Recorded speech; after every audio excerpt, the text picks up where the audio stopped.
Hey everyone, welcome to That Triathlon Life podcast. I'm Eric Lagerstrom. I'm Paula Findlay. And we are coming to you live from Ibiza, Spain.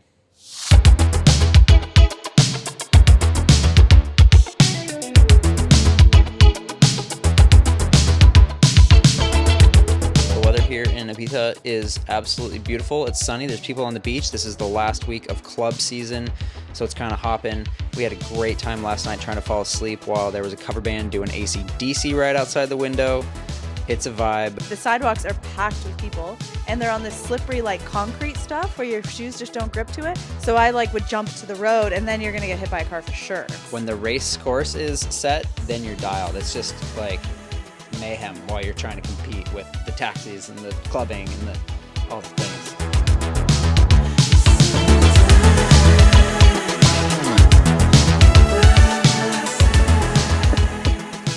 Okay, we made it to Ibiza by 8:30 in the morning. Ridiculously early flight out of Zurich. Paula has already broken the shower in our hotel room, which is dreamy. Beautiful hotel room. And we're going to get to the swimming pool, the most classic, neat swimming pool I've been to in a little while. This is going to be the second video we've made about Ibiza, so hopefully we can do something different and interesting along with everybody else who's making a video about Ibiza. And then later we'll go biking and whatever, and then get an early bed, for the love of God. Hands on! Ibiza, baby!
Do you remember the pool being that cold? A little bit, yeah. I try just to forget those types of things. Ringing a bell. It is ringing a little bit of a bell.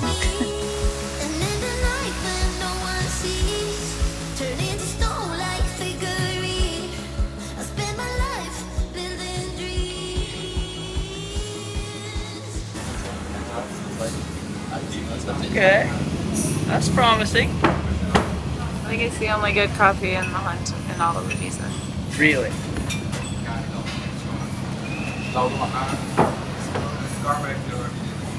But don't tell him.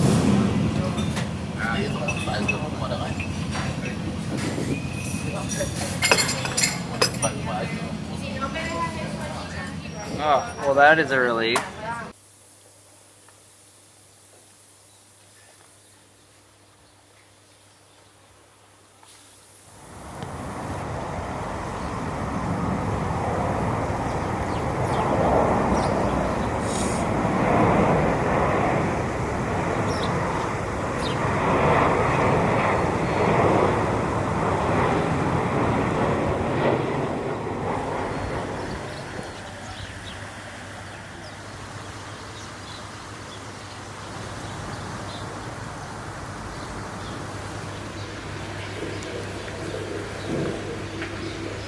Are we gonna get dressed?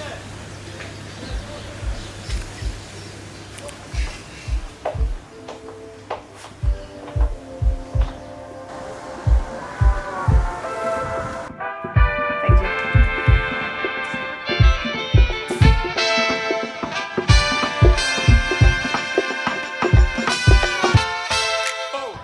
All right, sun has just barely come up. Let's check out the bike course. Different course than last year. Different highway.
Okay, that was so incredibly hectic. We are going a different way back.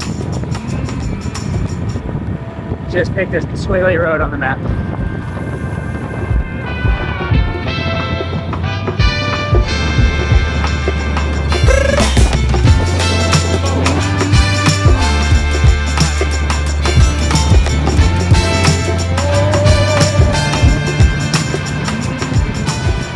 Car back!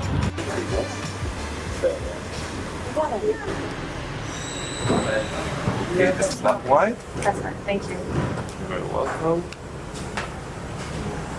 The cortado. Thank you. You're welcome. Bike course day 1.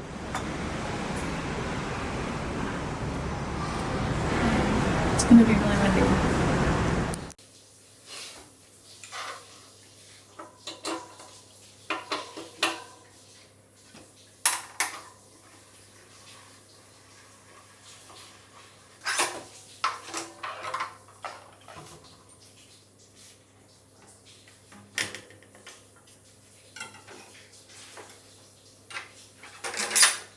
Where's the neutral wheels? Like just in transition?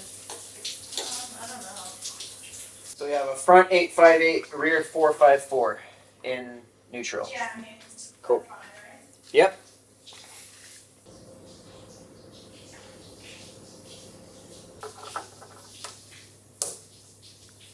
But, okay, fast as you can.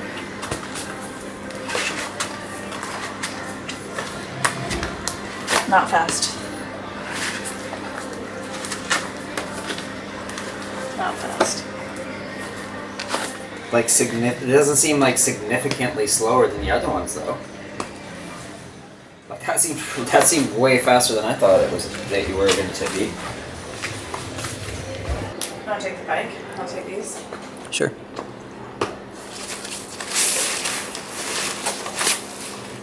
Okay.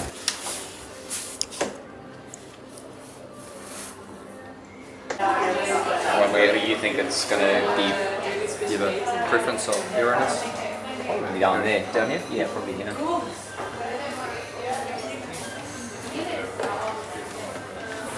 I switched to the triathlon one, so it's like more tilted forward and I'm so because you've been doing that.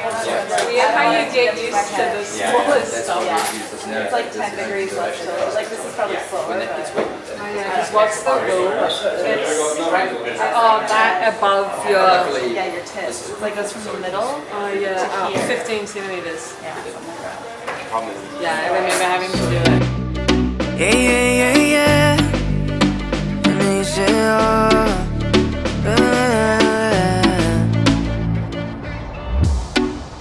promesas nada más que solo palabras. Y si no las cumples, se van a desvanecer. Algún día volverás tú al lado mío y yo de testigo. Vamos 1, 2, 3, sin estrés. Muéstrame sus pasos, te cuento hasta 10 y ven. Yo sé que tú quieres moverlo sin pena, ven. Sin estrés, muéstrame sus pasos, te cuento hasta 10 y ven. Yo sé que tú quieres. Sé que tú quieres conmigo, amor, todos esos placeres que brinda la vida y que nos hace tan feliz. Sé que tú quieres conmigo, amor, todos esos placeres, como acariciarte y conocerte de raíz. Recuperé la fe cuando yo a ti te vi, mami. Bailabas como un ángel, me acuerdo de ese party. No lo hacías despacito, no eras como Daddy, eras como Bad Bunny, tu flow bastante cari, alright. Hermoso y con timides me gusta, y con esa sencillez que asusta. Sabes bien cómo es que es combi completa de cabeza a los pies. Sin effects, mami, yo te entono, te subo el pitch y te derrito el cono. En mis historias Doing a time. Time lapse. Wait, no, it was. Wait, the swim got No, canceled. Augusta 70.3 got canceled the whole race. Because of what? I think it's just like storming like crazy. Jesus. Hello. Hello. Hello.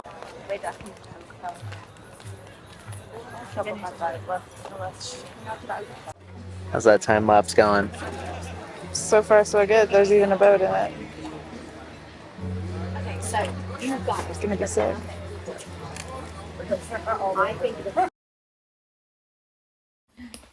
You're back to normal, hey?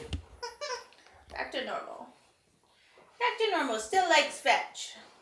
Hello, everyone. Welcome to That Triathlon Life podcast. I'm Paula Findlay. So we are back in Bend, and this is my recap of Ibiza T100. Yeah, it was kind of a weird feeling going into this race. It was like, in my mind, I had to keep telling myself that I care about it. I'm like, you need to be more nervous. You need to care more. Because it's not that I didn't care, but I was also just like so not nervous that I was like, do I care? It's so funny because now at this point after the race, I feel like I haven't trained for a month because we got to Europe and I was sick and I like barely did anything and then tapered for Ibiza and now we're back home and I'm like, wow, I wish I could live my life like that, like race really well, but barely trained. You can't coast off that for too much longer. When I was sick and I was trying to like force some sessions and Paula was like, no, when you're sick, you just need to get better and not do that. But it just shows you how much your body remembers how to go hard. You do have a little bit of like muscle memory and turnover from all the hard months and months of work you do before. So if you want to come do T100 Ibiza next year, I would put it high up on the list of one of my favorite courses that you see like the bottom of the ocean the entire way. And the only thing that made it really challenging on our particular race day was the wind and the chalk. Ocean swims are just, unpredictable in that way. And it was also hard to see. Like the sun was in our eyes. There were a lot of buoys out there and trying to navigate was challenging. So I was with a group of people, but didn't know who they were. And when I came out on the first Aussie exit, because you run out of the water after 1K, I was with like Ann Hogg and like people that I need to be swimming faster than. Bad swim. And like the whole time in the swim, I'm like, fuck, I have not swam enough this month. Like swimming matters. You really have to swim to swim well. So I know I hated realizing that, but I was like, yeah. Well, I thought I could just like be generally fit and swim since I was like 11 and maybe that would carry me through, but no, you have to actually swim. My turnover was like 1 billion strokes a minute. Like I was just swimming so inefficiently, it was hilarious. So I was just like so happy to get out of the water, and I knew that Flora and all the fast swimmers must be so far up the road, but kept my cool, got on the bike, got around all the people I had been swimming with, and I was riding really well. Like I felt good on the bike, and the nice kind of fun thing about doing a time trial before a triathlon, like I did the UCI Worlds, was that the watts for a triathlon are like 50 watts lower, which feels so easy. So I was like, kept looking at my power meter and I was like riding good watts at fairly low effort into a headwind. So I was, breaking away from a lot of people and then also catching the front group of Flora and Taylor Spivey and people that had got out of the water ahead of me. So I was riding well. Where this course kind of killed me a little bit was on little bit of the roundabout technical nature of the turnarounds, and then the super big tailwind coming back. I didn't really have the right gearing, and I was spinning out, and I basically led the whole way into the tailwind with like a group behind me. And then on the way back, people were coming around me because they were just had more gears to push big watts into a tailwind, which I was kind of an oversight on my end of not having a big enough chain ring.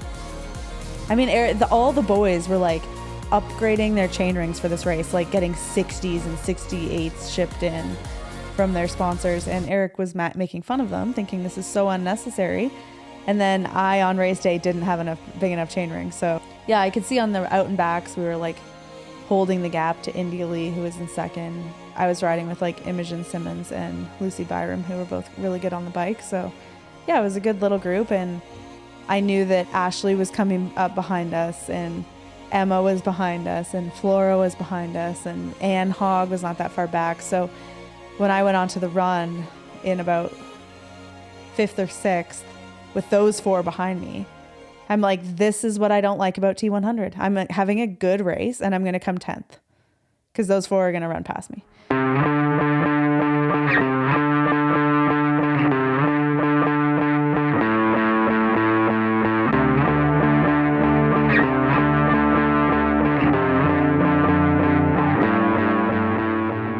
But still, I was able to just like kind of focus on what I was doing, and I felt good running, and so that helped. But the lap nature of the course was that there was a ton of people, like a ton of crowd support. You passed the music a bunch of times, so my overall motivation for the run was relatively high, even though I thought these super runners were all running me down. But the thing that did help was that I was catching Lucy Byram and Imogen Simmons, who got a little bit of time on me on the last bit of the bike, and that was motivating.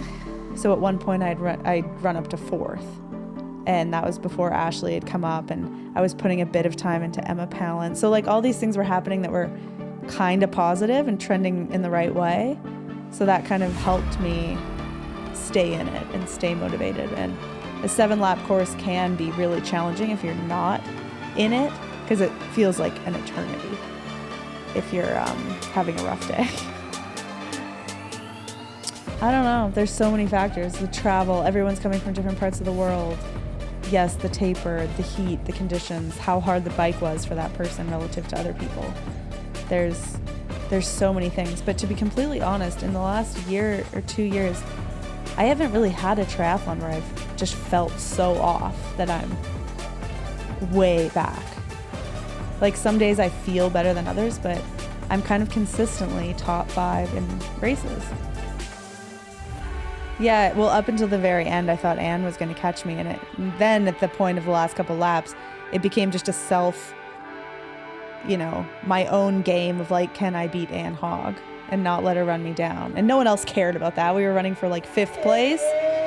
Okay, Eric cared. Literally no one else on earth knew about this little battle that I was having, and like the race Taylor Niven won and whatever. But you do have to find those moments of like, what can be a challenge for me in this race that I'm not going to win, and I'm not going to podium at this point.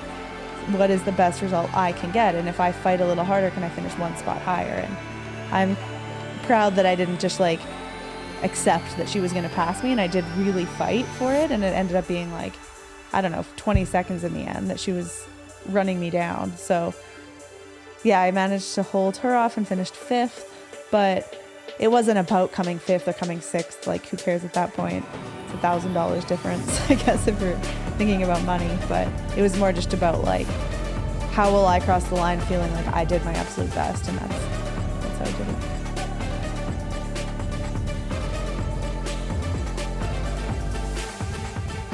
For me, it was a good run, yeah.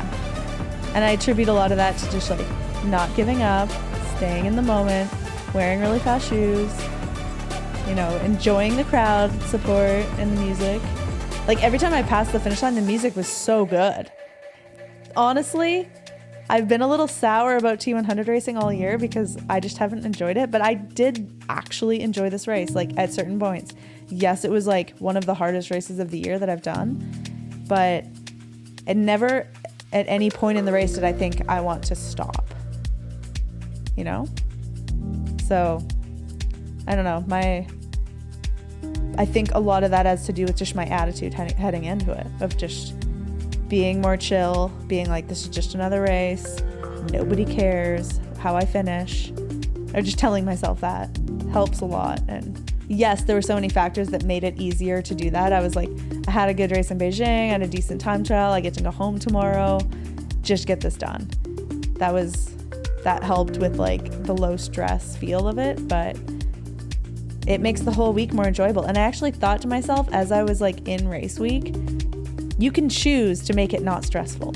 Like, you can be nervous, you can be stressed, or you can just choose to like enjoy looking at the ocean and enjoy race week. And I was like I'm my own sports psychologist. I don't need a sports psychologist. I am my own. And it makes it 10 times better leading in if you're not hating every second of it. So anyway,